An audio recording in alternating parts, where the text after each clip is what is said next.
ওমরায় গেলে, হজে গেলে মদিনায় আমরা অবশ্যই যাই। এবং মদিনায় শুধু যাওয়া না, মদিনায় 5 ওয়াক্ত নামাজ একমাত্র জিয়ারার সময় ব্যতীত 5 ওয়াক্ত নামাজ মসজিদে নববীতেই আদায় করি। আলহামদুলিল্লাহ, এটা আল্লাহ তাআলার দয়া। যারা যাবেন অবশ্যই মদিনার খুব কাছেই, মসজিদে নববীর কাছেই হোটেল, কাছাকাছি হোটেল রাখার চেষ্টা করি, যাতে 5 ওয়াক্ত নামাজ জামাতে পড়া যায়। আর বাইতুল্লাহ ঠিক একইভাবে বাইতুল্লাহর পাশেই কাছাকাছি হোটেল রাখার চেষ্টা করি, যাতে 5 ওয়াক্ত নামাজ জামাতের সহিত আদায় করা যায়।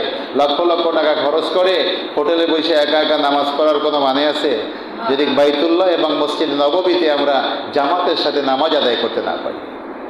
আমার প্রিয় ভাইরা, বিশেষ করে আমরা আহলে সুন্নাত ওয়াল জামাত যারা, আমাদের হৃদয়ের স্পন্দন হলো দয়াল নবী রাহমাতাল লিল আলামিন।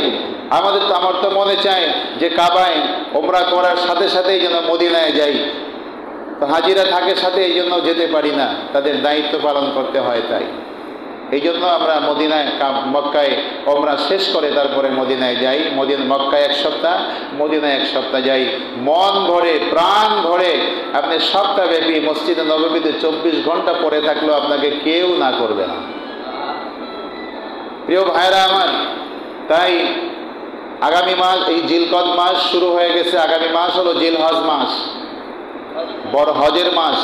এই হজের মাস যে মানে কোরবানি, আমরা কোরবানি হিসাবে চিনি, হজ হিসাবে আমরা তেমন একটা আমাদের মধ্যে পরিচিত নাই। কারণ আমরা এগুলো নিয়ে লেখাপড়াও করি না, গবেষণাও করি না। আমরা মনে করি যে কোরবানি, তাই না? আমি সকলের উদ্দেশ্যে বলছি, ভাই আপনাদের দোষ নাই, এটা ইজি তো দরজাটা, 2টা দরজা একটু আস্তে আস্তে লাগানোর চেষ্টা করবেন, তাহলে দরজাও ভালো থাকবে আর সবাই এরকম আটকে উঠবে না, কারো কষ্ট হবে না, নামাজেরও ডিস্টার্ব হবে না। ঠিক আছে না? দরুদ পড়েন, আল্লাহুম্মা সাল্লি আলা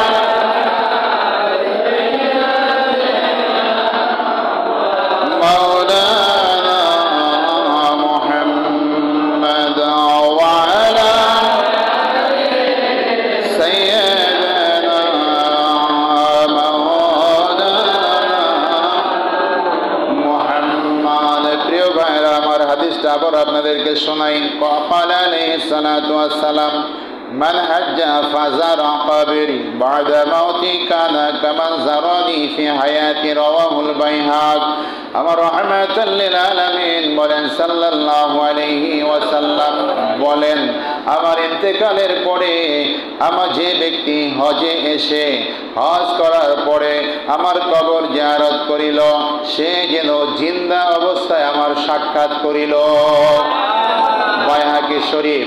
আরো হাদিস আছে, দয়াল নবীজি বলেন, মান জাআল কবরি ওয়াজাবাত লাহু শাফাআতি, আমার কবরের কাছে এসে যে দাঁড়াবে, আমাকে সালাম দিবে, হাসরের ময়দানে তাকে সুপারিশ করা আমি নবী আমার জন্য ওয়াজিব হয়ে যাবে।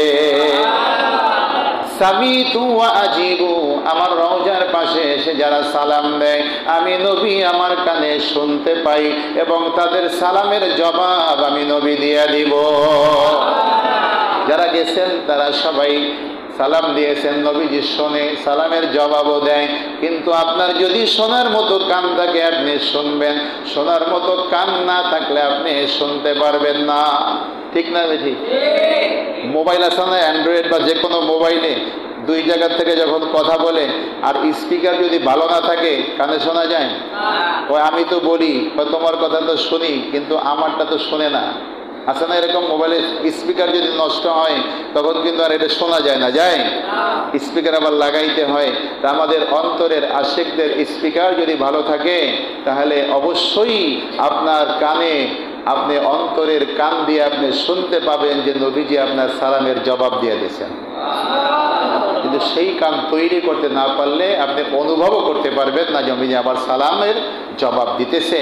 আমার প্রিয় ভাইরা, তো আজকে আমি আপনাদের কাছে আর একটা বিষয়ে আলোচনা করতে চাই